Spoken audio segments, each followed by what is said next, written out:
Education systems around the world continue to seek ways to provide today's youth with relevant education that makes them competitive in a rapidly advancing world. Despite the often heroic efforts of dedicated teachers and administrators, many are beginning to question if current educational paradigms are sufficient to meet the needs of tomorrow's workforce. In addition to traditional academic competencies, many are advocating for expanded experiential development in competencies such as critical thinking, creativity, entrepreneurship, leadership, collaboration, problem solving, global awareness, and character building, just to name a few. We are fortunate today to have two leading voices in this area serving as panelists for today's discussion. Please allow me to briefly introduce each of our panelists today. First, we have Dr. Tony Devine, Vice President for Education at the Global Peace Foundation. Tony has more than 30 years of leadership experience with non-governmental organizations. He's the founder of the Character and Creativity Initiative that transforms public high schools by exposing faculty and students to an experiential learning environment that builds 21st century leadership skills that prepares youth for the modern workplace and world. This initiative is being developed in Kenya, Uganda, Paraguay, Brazil, Malaysia, Indonesia, Nepal, and the Philippines.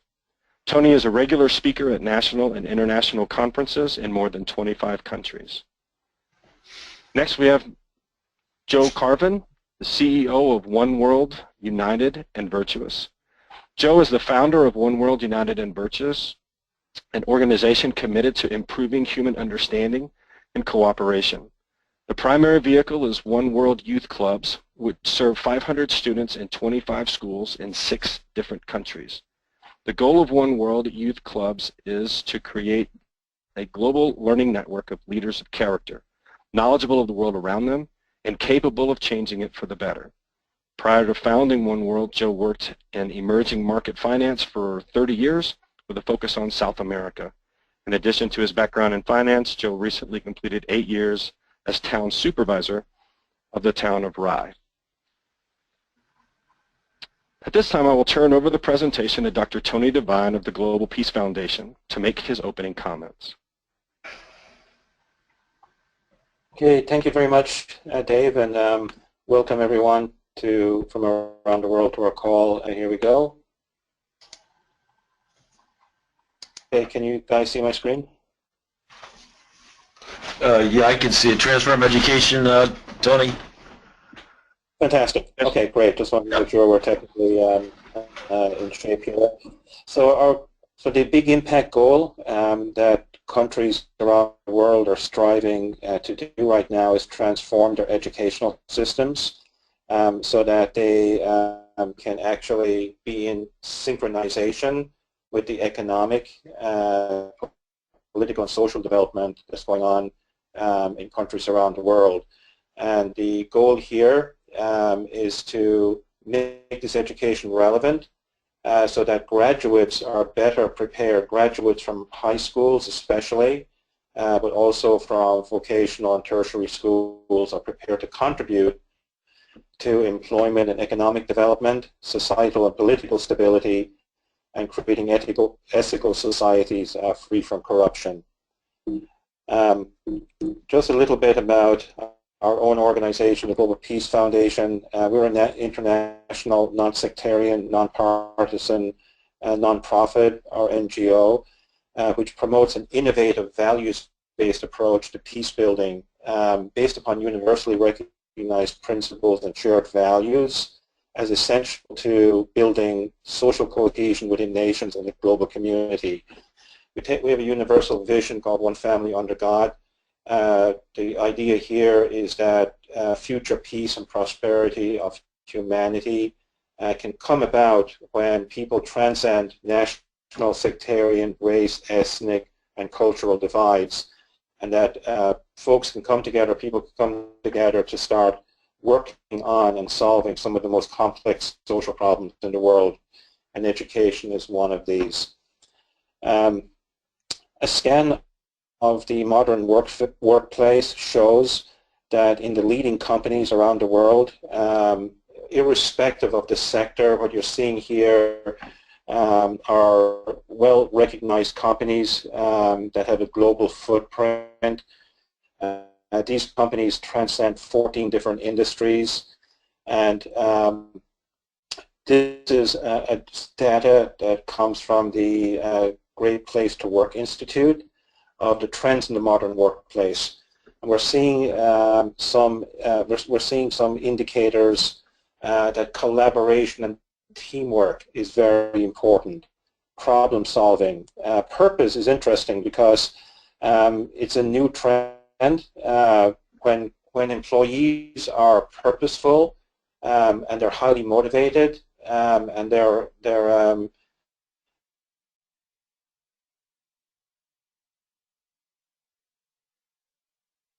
working with purpose, they're more engaged, they're contributing more, they're more creative. And the fourth bullet point here is very interesting as well. We're in the era now where we are moving away from the knowledge workers to relationship workers. So ideas, creativity comes by people working together in teams, and these teams can be distributed around the world. And you can see here some other competencies that are essential in the modern workplace, and this is irrespective of large, medium, or small businesses or companies. Here's another indicator of what employers seek on a candidate's resume. They're looking for leadership skills, the ability to work on a team, communication skills, being an ethical worker, taking initiative. These are soft skills that are highly sought by employers around the world. And what you're not seeing on this list, for all of us educators, is you're not seeing grade point average on here. You're not seeing, hey, you've got to pass this exam or that exam. These other soft skills are actually highly, more highly relevant. Here's another reinforcer here from The Economist. It came out last year. They did a survey across 25 countries. They interviewed senior business executives, teachers, two groups of students aged 11 to 17, which are like junior secondary school students, also college students aged 18 to 25.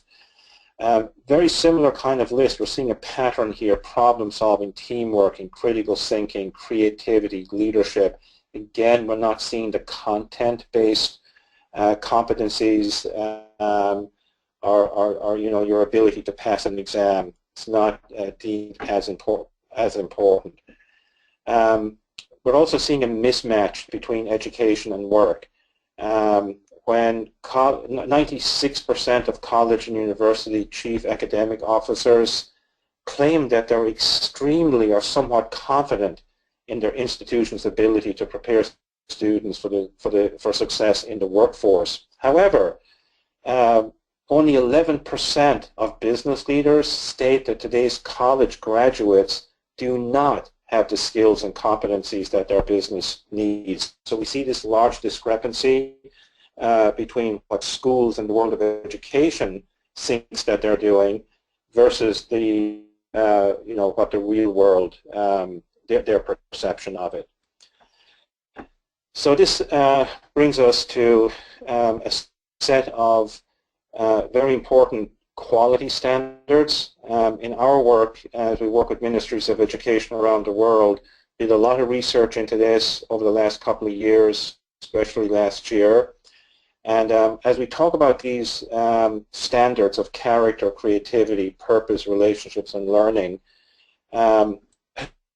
we're not talking about these from a cognitive point of view. So in other words, your understanding of character is not how good of a definition you can come up with for respect. It's actually experienced, right? It's modeled. It's like how you do this on a day-to-day basis. And it's not just the students have to do this in a holistic way, and we're looking at how the total child can emerge here. Somebody who has purpose, character, creativity, learning, and relationships. And I think it's important to define what we're talking about here. And in our research, as we kind of match these competencies, the competencies are the bullet points underneath each standard. These are aligned to what the modern workforce requires and needs today. So under character, integrity is very important. Respect, resilience, conscientiousness, doing the right thing, okay?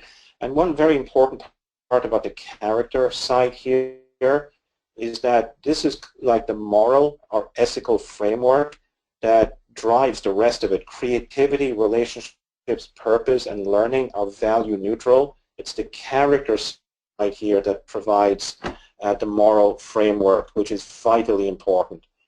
On creativity here, innovation is critically important, problem solving, critical thinking. Again, you're seeing alignment from the earlier slides in terms of what the modern workforce needs. Purpose is very, very interesting. Okay, students who have a sense of vision, ownership, and are motivated, they're more engaged. They're not dropping out of school. They look forward to going to school, right? Because they feel and sense that their life has a purpose. And this is where I think teachers in particular can play a vital role, because they can impact the trajectory of that entire student's life, especially in this area of motivation, vision, and ownership under purpose here. Relationships, very specifically communication, critically important. Collaboration, cannot do things alone anymore. In the school, teachers have to collaborate together. We need teachers working in teams, working in larger groups. And of course, we need to see students doing this as well. And as a school as a whole, we want to see that sense of creating that community, that connectedness that creates that safe environment for learning to take place, right? And then finally, learning, right? It's a very important part of school. Not just learn to pass an exam, but creating that love of lifelong learning, becoming competent. It requires hard work. It requires an investment, and also reflecting on what you're learning, right? So, for example, if you're solving a problem, are you solving the right problem? So reflection becomes essential here. And in order to raise the total student comes from the total school. So the school as a whole has to be purposeful. The organization of the school culture has to embody these 21st century leadership skills or competencies and standards of purpose, creativity, learning, relationships, and character. And teachers too, need to become total teachers themselves. They have to model this stuff. Cannot just convey this cognitively or show it on a PowerPoint. It has to be embodied and modeled. Now this is very, very interesting. On the right-hand side here, we see the traditional mode of education around the world today, very centered on content strands of reading, writing, math, science, and technology. What we're seeing here is that what we're driving here in this webinar and the work of all of us on this webinar today is that there are a set of intangibles or soft skills, in this case character, creativity, purpose, relationships, and learning, and the 15 competencies that are associated with that. In terms of the success of a young person in their life today, or the success of anybody, it is the intangibles to a degree of 80% is what defines whether somebody is going to be successful and have a happy, fulfilled life, right? It's not the tangibles, the content area, that 20%. That's very, very important. but we're saying here that it needs to be balanced with these standards here. Of course, this stuff has to be measured. We looked at many different surveys. We couldn't identify a survey that could adequately evaluate and measure these kind of standards, especially as they're aligned to the workforce. And we spent the past year coming up with a survey. We're going to actually test and pilot that in a few countries this spring, and then validate, put the survey through a process of validity and reliability, and then make it available. When it comes out later in the year, schools will be able to, it'll become a benchmark schools to see how they compare to other schools, and also where that school can make an assessment or intervention. They can move in the desired direction they would like it to become that great school. And based on some testing we've done already, when a school puts a focus on its culture, which is the areas on the left here, we can see results and impact moving up or down in the desired direction. So you can expect school culture to go up, academic performance to go up. Also, the undesirables will go down, like disciplinary referrals, violence, school dropout, and so on. How do we catalyze this transformation? Three ways: building that positive school culture, ongoing capacity building. We need new types of ways to do education in the 21st century. The teachers, the leadership team, they have to rethink how they go about it. And it also requires a collective effort. School districts, ministries of education, corporations, NGOs, they cannot do this alone. These sectors have to work together. Just a point here on the idea of new implementation approaches. The way we're implementing right now is not adequate anymore, as we're talking about these things. So new ways are needed, and these are some examples of what those new ways might be. First of all, transforming the organizational culture of the school. Teachers modeling these standards, a shift from the current rigid to the holistic approach, embedding 21st century skills across the curriculum and using interdisciplinary approaches, solving practical problems rather than abstract ones, and greater collaboration between schools and businesses as well, plus many other ideas along this line. On the last two slides here, just on a macro level here, so as I hinted a little earlier on, we need to be driving public-private social partnerships in a collective approach to drive this change and this transformation, even on a national level. Okay, and I feel that educational systems around the world are kind of stuck in the past, and we have to move away from the current incremental approaches that education typically likes to take, and I think we need a revolutionary change here. The world is moving at a revolutionary pace. Our education has to catch up with it, especially in the line, so that is in alignment with what the world needs right now. So thank you very much. All right. Thank you, Tony. At this time, I'll turn the presentation over to Mr. Carvin from the One World Organization for his initial comments. Terrific. Thanks very much, Dave. Thanks, Tony. Nathan, can you see my presentation? Yes, we can see it. Perfect. Great. Well, listen, I want to thank everybody for participating today and attending this call.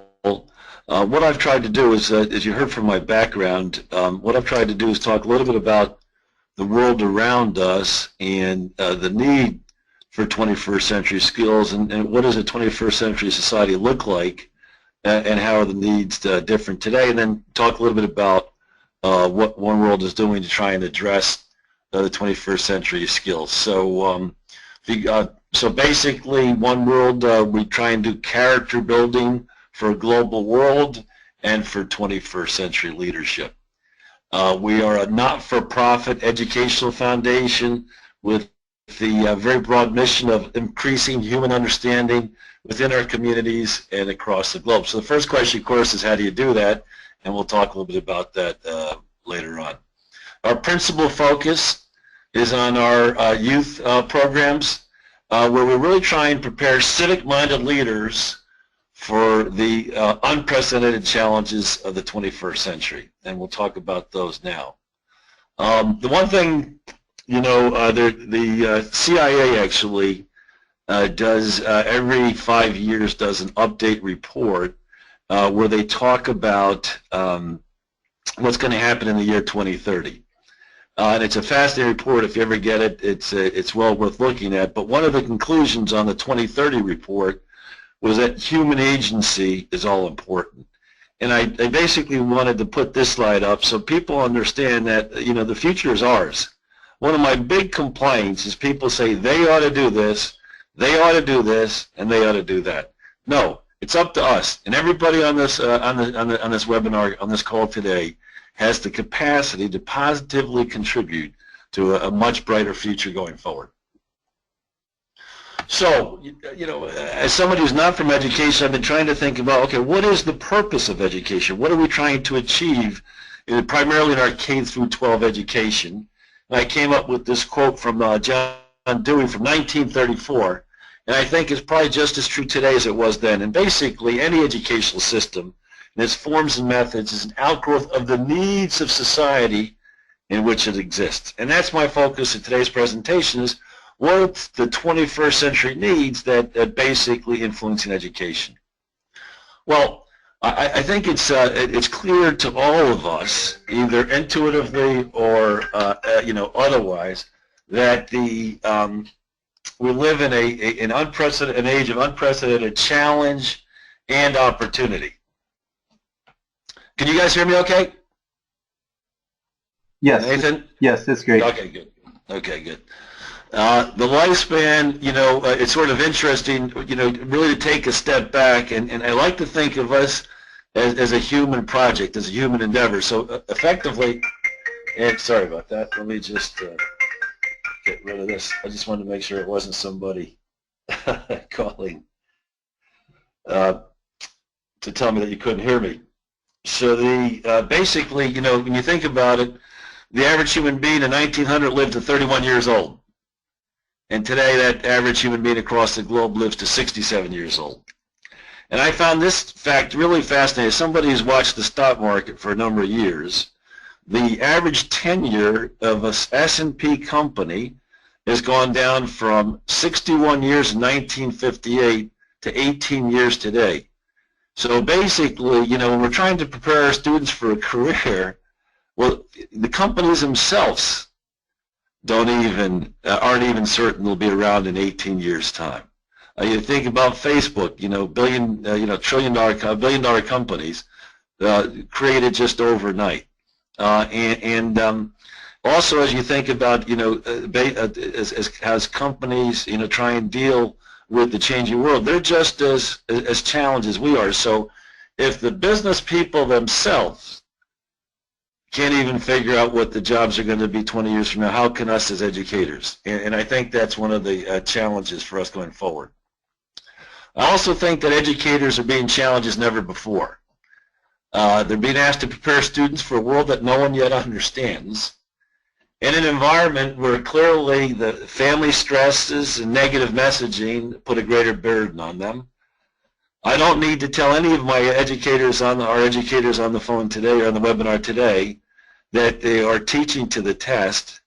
You know, one of the, well, most encouraging and saddest comments I've gotten from one of our One World teachers was that, you know, she knew she wanted to be a teacher from the time she was 3.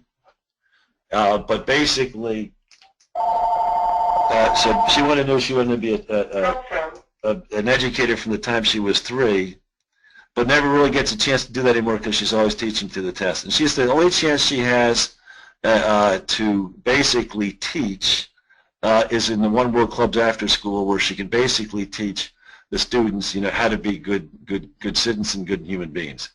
She said at the end of the day, we teach the kids math and English all day long. We never get an opportunity to tell them how to be a good kid. So test, and more tests.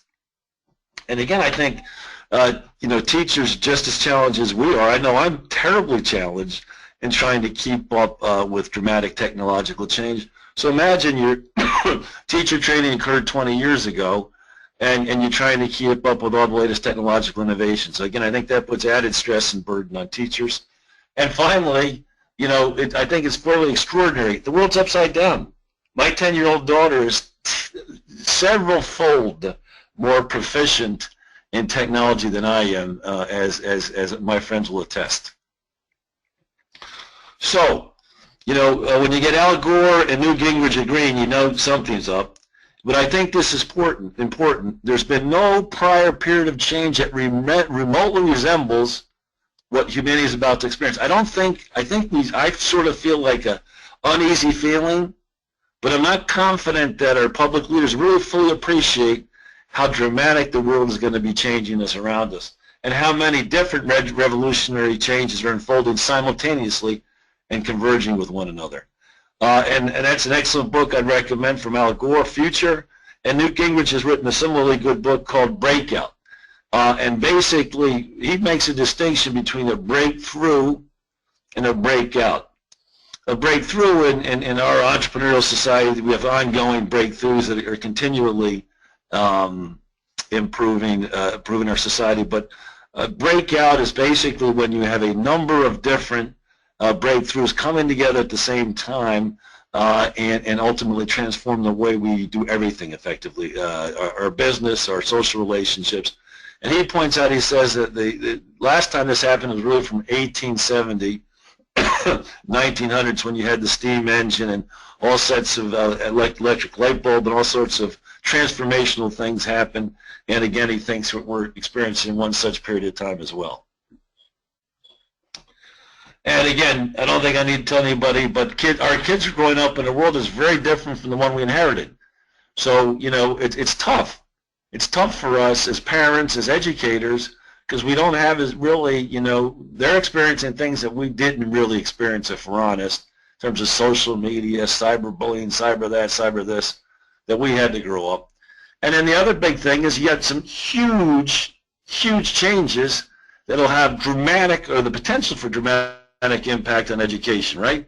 The whole of human knowledge is at our fingertips. Anyone that has a cell phone has the capacity to access all human knowledge, content. And then the second thing is, of course, you can communicate across the globe instantaneously. That has all kinds of entrepreneurial opportunities. If I wanted to set up, a candy store, my market, my audience would be a radius of, 10 to 15 miles. Today, there's not a kid that can't get on the internet and set up a business and have 2 billion customers at his ready. My daughter is a fanatic of Minecraft, and she sits and watches these guys on YouTube who apparently make $1 million a year simply telling you how to play Minecraft. Those are jobs that didn't exist just 10 years ago. And then the real thing is, the really important thing is that the ICT, the information communications technology revolution, is enormously empowering to the individual. And I think, again, so we now have the opportunity to be the change. Basically, when you add to the ICT revolution, the information communications technology revolution, the globalization, and basically, globalization really took hold with the fall of the Berlin Wall, where there's a broad global consensus that the free enterprise system was the way to go. And when you combine that with the ICT revolution, you had dramatic changes across the globe, and a consensus which is fundamentally shrunk our world. We're closer and closer together than we ever have been, and we have the capacity to talk with one another at little or no cost. If a car computing capacity, is doubling every 18 months, or has been, according to Moore's law, and the cost has come down dramatically. So if the price of a car had come down at the same rate as computing capacity, the car would cost $10 today. Now, we've shrunk the world, but who's preparing us for the new world? Who's preparing us for this brave new world? We elect political leaders in the nation state. We're 196 nation states if you include Taiwan. Who's preparing us for this brave new world? How do education systems operated by nation states globalize? I pledge allegiance to the flag every day. I love my country. But I never thought for a second about what's my obligation to my fellow human beings. We need to begin to change the mindset. And I think one of the principal challenges of the next decades is going to be how do we define our communities? Where do they begin? Where do they end? And basically, sorry, the other thing, of course, I'm alluding here, globalization plus information communications technology equals a flat world. I'm sure many of you remember the book from Tom Friedman, where he wrote the book, The World is Flat. Now, he also has a YouTube video that I'd strongly recommend called Average is Over. It's about 10-15 minute talk. And in that video, he explains that we now live in 6 short years from the time he wrote his book The World is Flat to the time he wrote his next book, That Used to Be Us. The world changed dramatically and went from connected to hyper-connected. And what he found is he went to his The World is Flat and went to the book and to see where Facebook was in the index, etc. And he realized that Facebook wasn't in the index, Twitter was a sound, the cloud was in the sky, 4G was a parking place, LinkedIn was a prison, applications were what you sent to college, and for most people, Skype was a typo. So it's a wonderful talk if you get a chance to see it. And Average is Over in Tom Friedman's view in a hyper-competitive world, which that's clearly what we are. He talked about 10% of the applicants to Grinnell College in Iowa come from China. Those Chinese students all score 800 on their SATs.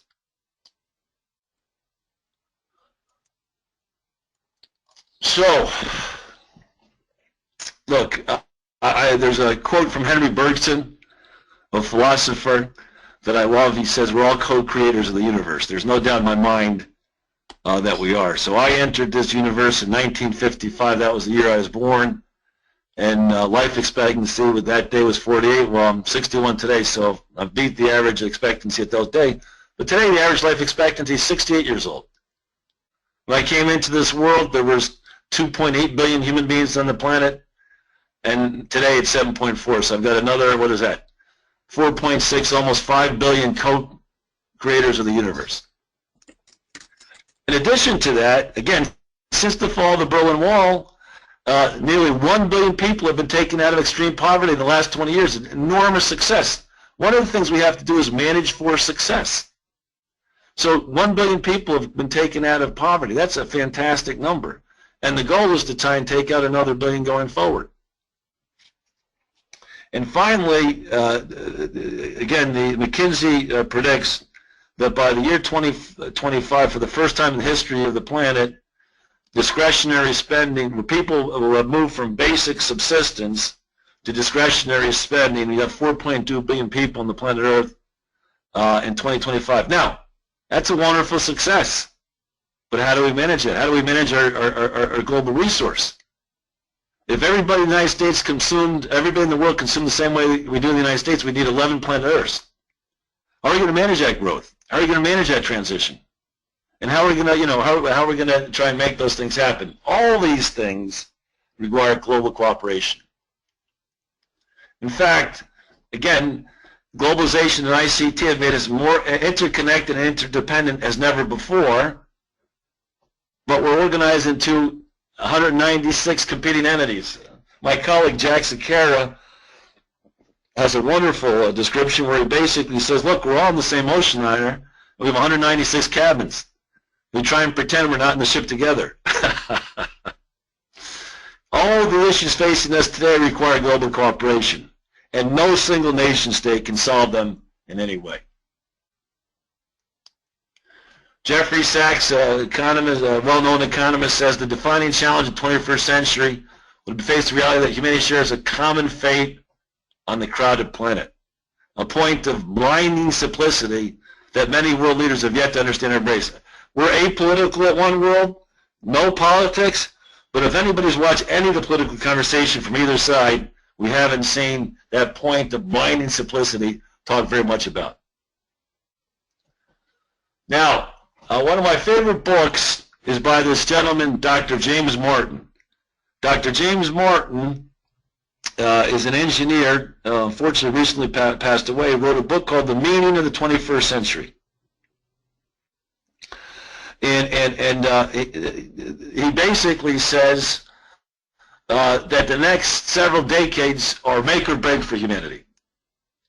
And if we don't change course, you know, we can have some very, very negative consequences. But if we learn how to manage things, if we just learn how to get along together, we can create a new and wondrous civilization. And he projects that these kinds of decisions are going to need to be made in the next 2 to 3 decades. And our success is going to depend on our capacity to think logically about the future and collectively take rational action. So, and what James Morton wants to do, he talks about creating the transition generation. Again, he talks about the beginning of the industrial age, the invention of the steam engine, the electric light bulb, the automobile, the airplane. And he says, imagine you're on a river, a whitewater raft that begins to accelerate, and go faster and faster. And the canyon narrows.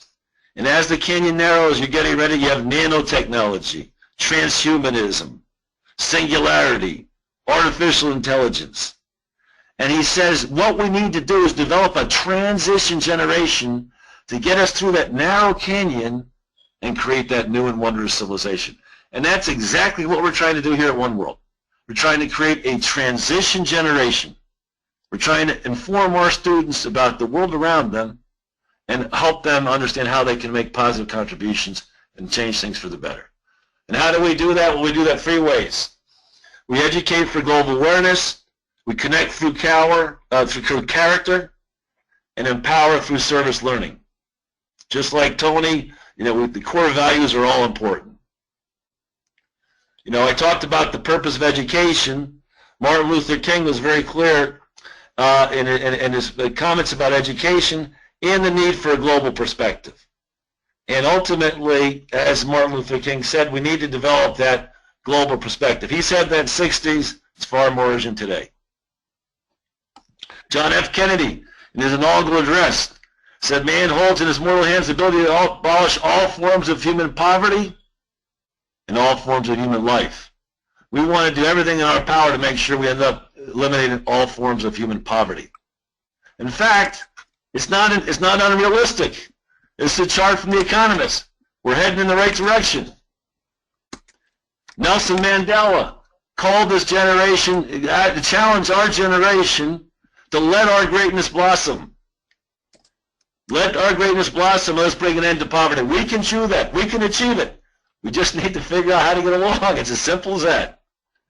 Imagine a global network of civic-minded youth leaders who understand the need for global cooperation to meet the challenges of the 21st century, that focus on the real ties that bring us together rather than the artificial boundaries that keep us apart, that can use technology and a global mindset to solve the problems of today and yesterday. So at the end of the day, we're trying to create that global mindset.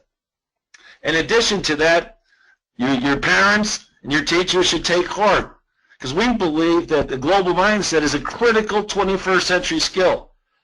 If you look to you can see it on any of the 21st century skills. Global confidence, global awareness is all important. The second thing we try and do is create character. The purpose of education according to, again, Martin Luther King, is intelligence plus character. That's the true goal of education. Look, kids entering school today are going to retire in the year 2076.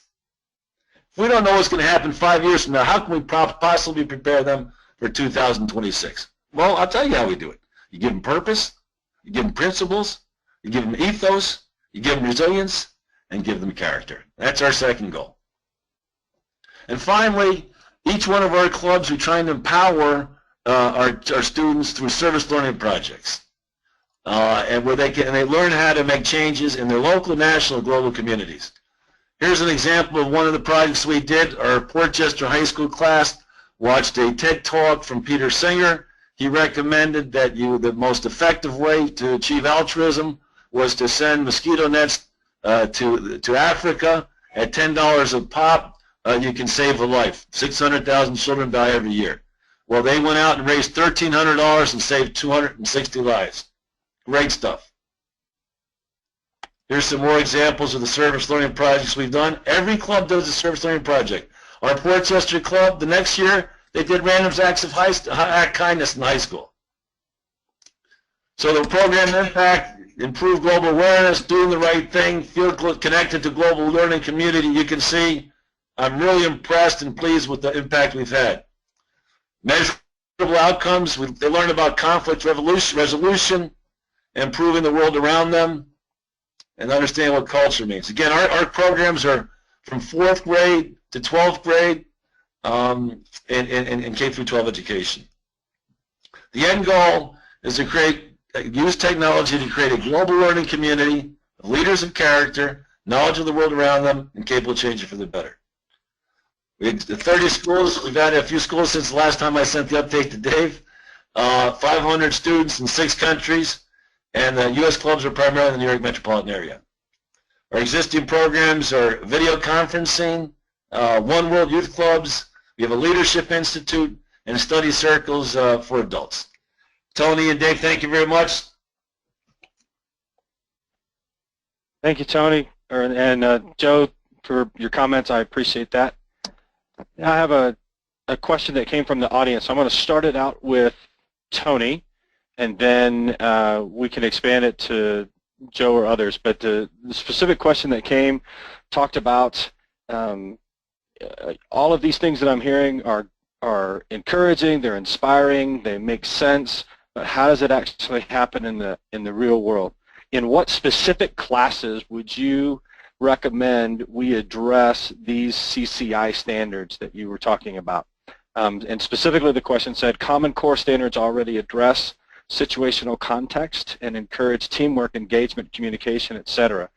How specifically would it be implemented in an entire school district K through 12? Yeah, question. That body, the leadership team, the teacher, students, even the parents.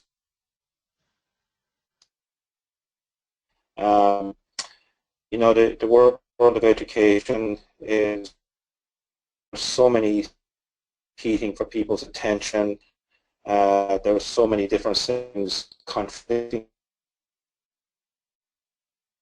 You know, the entire driven by the principal, the leadership team, and you know, the tremendous cooperation of the teacher. It's not just in a single subject area. We need this to be running throughout the entire school experience as a goal. You know, sometimes you just have to start in a certain classroom. You know, you have to start someplace. It's a whole lot better than nothing. I think what we're looking for here is you know, transformational teachers, transformational members of the leadership team coming forward and making a commitment that, hey, you know, we need to do things differently here. And it's you know, I'm seeing this starting to happen throughout the world. I was just in Kenya last week and the week before. There was a significant meeting in Nairobi about 8 days ago that the minister Education of Kenya organized.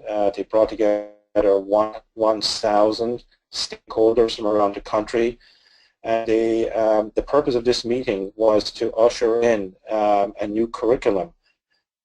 And it's not just a curriculum. Don't think of curriculum in terms of subject strands. This is a completely new approach to education, you know, soup to nuts. All the stuff we're talking about on this call, there's a determination by the Ministry of Education to do that for real. Kenya Institute of Curriculum Development, there's a 9-person team developing this. You know, it goes to how teachers go about. You know, there has to be a change of mindset. You know, new professional development is needed. Inputs are needed from different sectors. So we're working with various corporations like Google, Intel, and so on. They have first-hand knowledge of what the modern workplace looks like. So we need more inputs in education, fresh thinking, you know, like this. So anyway, these are for starters. So I think just, you know, make the effort where you see fit and grab the opportunities. If there's an avenue for an opportunity to change something up, and sometimes, you know, it's a matter of to keep at it. Like, you know, in Kenya, the team has been at this for about 7 years, and finally things are starting to shift. So it takes persistence and it takes a commitment. It's a long haul effort, but it pays off. You know, you can see a tectonic shift happening very fast. Thanks, Tony. You know, one thing I'd add to that, for those that are looking for specific examples of schools that are attempting to do these things in a very intentional way, I would drive you toward the character.org website. Specifically look at the National Schools of Character that are awarded each year by our organization. Within those schools, on the website, you can click on any of those schools and get not only lesson plans, but specific strategies that school uses to create a culture where these types of conversations happen. And in some cases, you'll find that they have specific time carved out each day in connect classes or things to talk about specific topics of interest for that given day. Other schools you will see do it a little bit differently, and they have it more integrated into the curriculum, the academic curriculum. Others have it embedded throughout specific touch points throughout the day. And so the context for the school often determines the way that it happens, but the way that it most often occurs is exactly what Tony is describing in terms of a mindset shift. And historically, when you come to a webinar or you sit in a seminar and you hear people talk about these kinds of things, the specific thought that comes to our minds is, that's one more thing on an already too full plate. How in the world am I going to incorporate that into an already too full day? And what you will see when you go and look at the write-ups for these National Schools of Character is that they have moved beyond the one more thing that we do mindset into instead, this is how we do everything.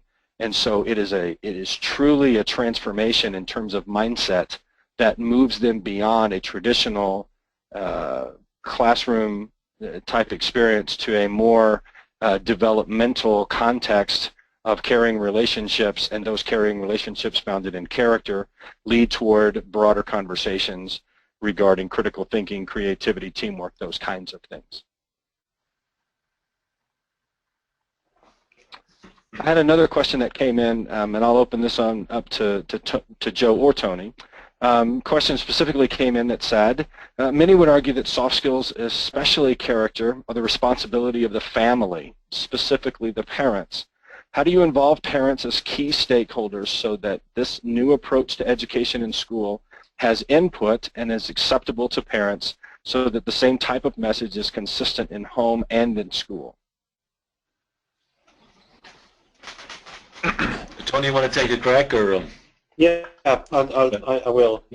This is a great question. Without a doubt, and I want to be crystal clear here, the parents are the primary moral educator, not the school. The parents are. But we all recognize that families are struggling. Nowadays, you have both parents working. Parents are spending less and less time with their own children, unfortunately.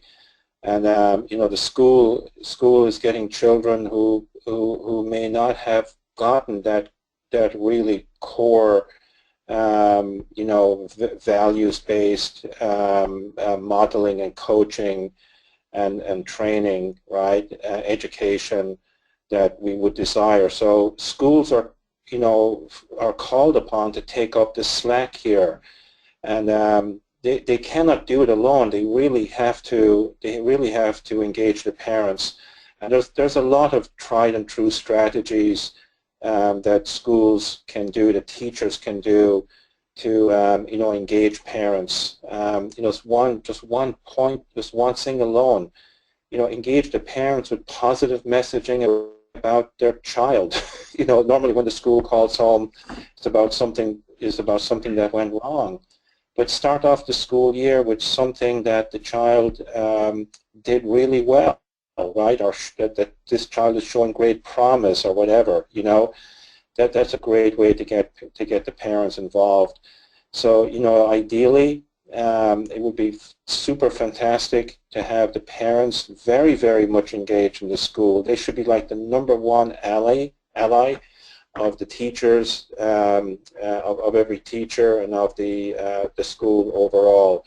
So yes, big time, teachers, parents, students, homeschool community, all working seamlessly together. That's what we need to be striving for.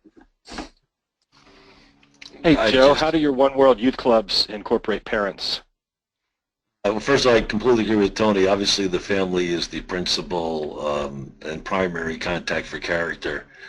So we simply try and reinforce what parents are saying at home, but basically, in terms of trying to involve them, we're a nascent organization, so we haven't specifically designed parenting classes, although we continue to talk about it. So the principal way we involve them is through the end-of-year celebration in each of the clubs. We ask the parents to come, get their feedback then, which is probably not enough as well as we should do, but certainly the feedback we get when we do meet with them is very, very, very positive. One other thing that I would highlight regarding the parents is, again, pointing those of you that are looking for specific, tangible resources, go to the character.org website. Before, in the previous question, we talked about the National Schools of Character program and how that can be informative in terms of this overall school culture initiative. For specific strategies on how to better integrate parents and community leaders, that is, at character.org, we espouse 11 principles of effective character education. Principle 10 is informing and engaging parents in the broader effort. And so we have a program called Promising Practices in Character Education. And it is a searchable database on our website. And you can go, and within 4 mouse clicks, you are looking at dozens and dozens of examples from schools across not only the United States but around the world that have specifically found creative ways to engage parents in these conversations, not both in character but also in some of these broader problem-solving capabilities. And they have a common language that is spoken at home to the school, and so you can see specific examples of schools that are hitting the mark in this particular area. And so I would just encourage you to go to the character.org website, look under Promising Practices, and you can find some very specific examples of what that might be. Our final question from, go ahead. I'll just add one thing real quick here. This is incredible if you think about it. All the parents are working in the modern workforce, right? So they have direct input on what what the modern workforce looks like, feels like, and how it works, right? So, you know, this is a tremendous asset that you know, schools can draw on. Like, ask parents, like, how does work today, right?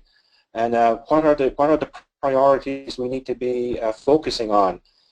You know, at the end of the day, the parents are the boss. Schools are just serving the parents in educating their children. So I think parents have a tremendous, important, powerful role to play in making this shift in what we're talking about here on this call. We have about 3 minutes left, and I wanted to get to our last question from the audience, and it was this. Many of our students, both in the U.S. and internationally, are experiencing chronic levels of stress, trauma, and adversity for a variety of reasons. And this is true across race and socioeconomic backgrounds. These factors often serve as obstacles to their success. How can healing and empowerment be realized by the specific and tangible things we're talking about in today's webinar? Well, I'll take it first, because that's actually quite easy for us, because the clubs serve as an opportunity for the kids to come together and work on service learning projects where they really come together and we insist on a different kind of behavior where